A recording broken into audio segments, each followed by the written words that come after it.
quand le show mis en scène est dévoilé.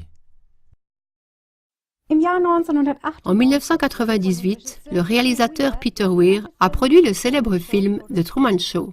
Le personnage central du film est le commis aux assurances Truman Burbank, qui est sans le savoir l'acteur principal d'une série télévisée. Celle-ci s'est fixée comme objectif de présenter en direct à la télévision la vie d'une personne depuis sa naissance. Entouré d'acteurs et de 5000 caméras cachées, Truman vit complètement isolé du monde réel dans une petite ville idyllique construite artificiellement.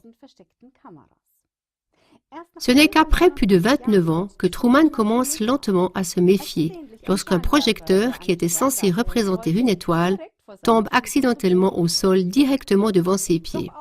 Mais de plus en plus, c'est notre vie réelle qui s'avère être aussi un show mis en scène à cause des manipulations de la politique et des médias.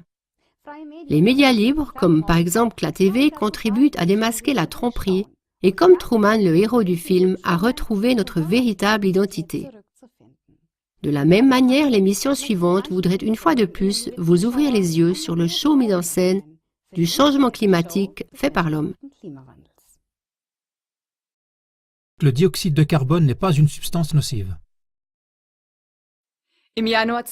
En janvier 2018, plus de 31 000 scientifiques de haut rang aux États-Unis ont signé une pétition.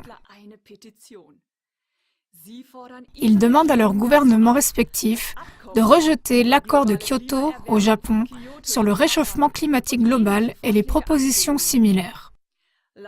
Selon eux, le dioxyde de carbone n'est pas une substance nocive qui doit être retirée de l'atmosphère, mais une molécule de la vie, car le CO2 favorise la croissance des plantes.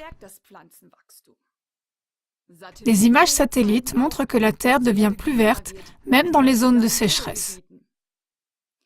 Les scientifiques considèrent l'hystérie entourant le réchauffement climatique global comme une pseudo-guerre qui vise à imposer un fardeau financier aux citoyens.